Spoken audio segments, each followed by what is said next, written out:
while at that, let's just watch the video where it's a trendy video where netizens reacted after an ex-user described the practice of businessmen opening a shop for their apprentices after years of service as a low-key slavery. And my point is, like, is it really low-key slavery? But I do not know. But let's hear his point of view, what he's saying, and understand if really that's what it is. And of course, we'll have Chris react to that video. Let's quickly watch the trendy video. We'll be right back.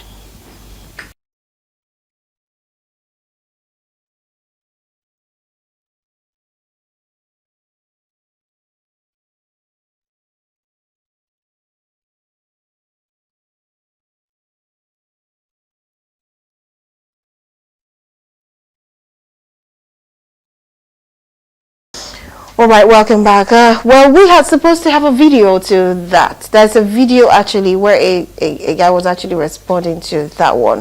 But anyways, Chris, well, just to react to that story, basically stating the fact that I know, for one, growing up as a child, you find out that most people that is from the eastern part did not really necessarily think about going to university or likewise, and they just go into apprenticeship where they learn under, you know, their boss, and they learn for a certain year, I think about 7 years if I remember correctly, and after 7 years they are established. Now, aside from the money that we're giving to them in thousands and in millions, for now it's in millions, they still establish them by putting in they get a store, a space, not a space, actually a shop.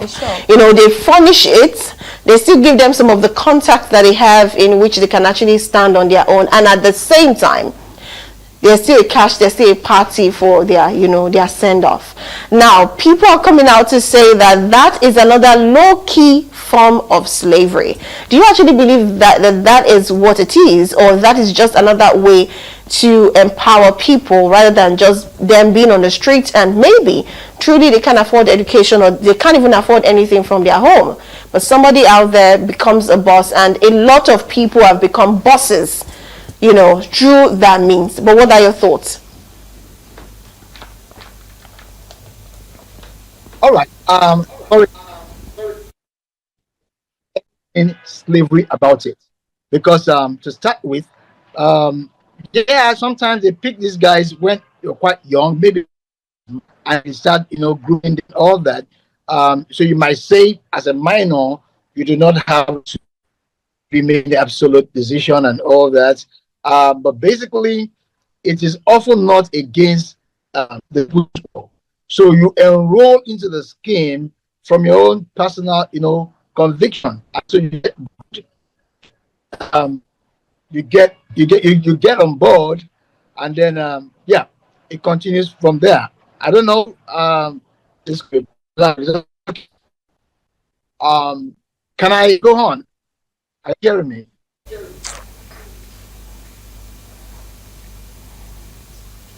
Yes, please go on. We're listening to you. Okay, fine. All right. There is nothing slavery about the scheme.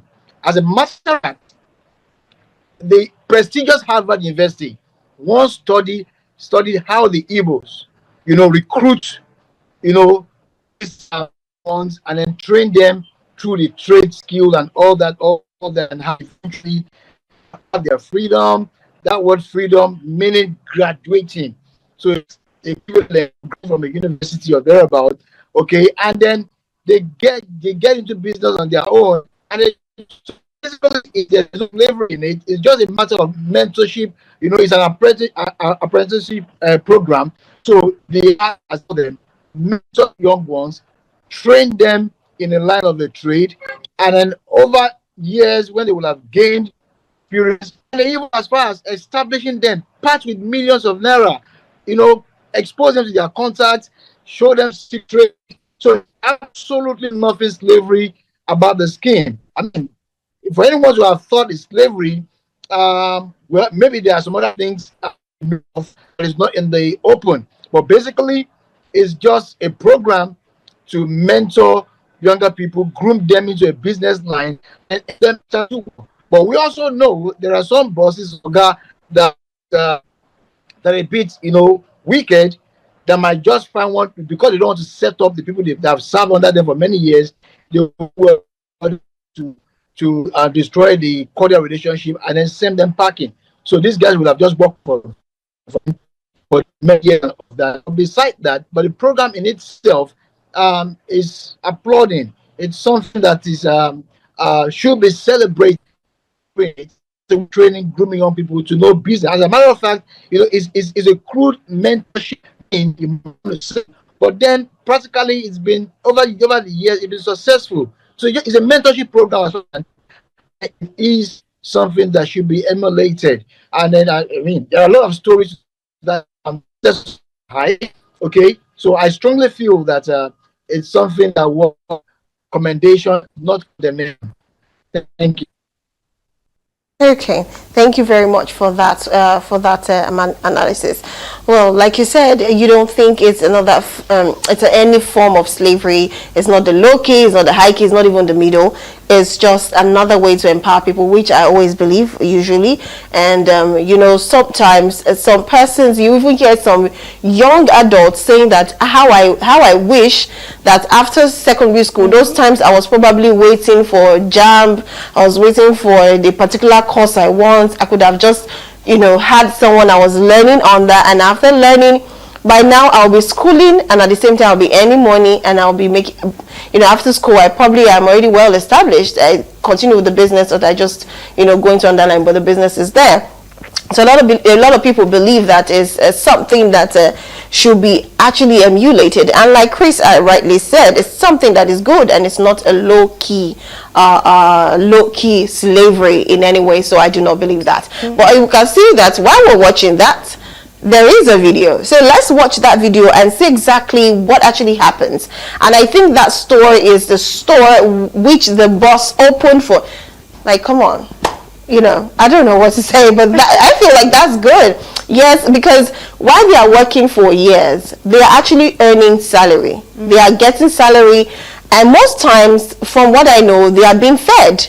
Sometimes the boss even give them clothes, you understand? Sometimes the wife would even cook. What I heard, the wife will cook and bring for them. So they are all eating like one big family. And after a year, and after some years, they get established. So it's something that is actually beautiful. But anyway, let's quickly watch that video, and we'll be right back into the studio. I think after the video, we should be going straight into our commercial break.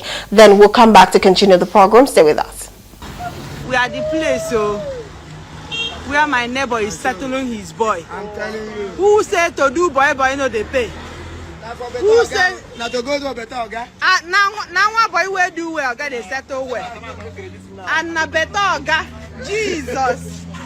Almost see shop. Hey, no, don't do this one. Almost see shop. Hey, nah. Hey, nah. Hey, nah. Ne choir. Jesus. You see? Nah. We are the place, we pay. Who said now to go to a better guy? Now one boy will do well, they settle well. And a better guy, Jesus. Almost see shop. Hey, no, don't do this one. Almost see shop.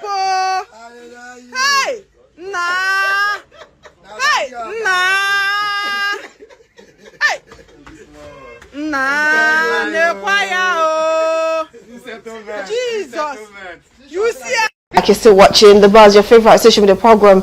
Well, we've seen that video, and you could see what the mom, maybe the mom or the aunt was saying. It was just a way to say that who could have done this, especially when you have a good boss.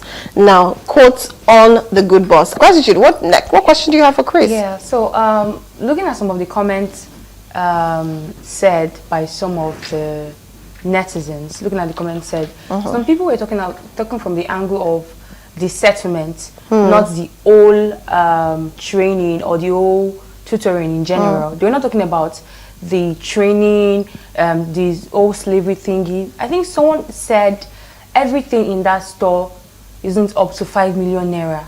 And when I saw that comment, I was surprised. What? The things in that store, the wares and Do you know how much they pay for it? Is a whole lot. So what he was trying, or what that person was trying to talk about, was the amount they gave to settle, or what he was seeing, the store and everything. So I was going to ask Chris, I want to ask Chris a question. Do you think they should add a few things to it, or that is okay? Should any other thing be added to the settlement, or that is all they should be? Basically, the mentorship on its own is a whole lot. The mentorship on its own is a whole lot, because mentorship is a way of, revealing secrets of how to succeed rather, on that line of trade. So that's a whole lot on its own. And a couple with the fact that they give them that kind of amount, sometimes, it varies, because you cannot peg it, because different businesses are of different sizes, and then so you cannot put a ceiling on it, or rather you cannot make it like a standard, whatever. So that might be a bit difficult to achieve, knowing that all businesses are not the same. But I think that it's important to encourage this kind of transaction. So what we can then do to safeguard the ones they call boy, like I listened to in that video, is to make it in a way, structure it in a way that they will not be vulnerable to their orgas. Because like I said earlier, there are some orgas that are a bit on the wicked side, because they don't want to settle their boy, pardon me to use that language. They will find a way to create a rift that will make them sack the guy after the guy will have invested so many years. But if there is a regulation that will make that almost impossible, to safeguard the interest of the boy and make it rewarding for them, after they put in a lot of energy, sweat, labor, and all that. But farming, there should be some meaningful amounts, as in minimum, to go into settlements. But besides that, I want to say again that it is not a slavery.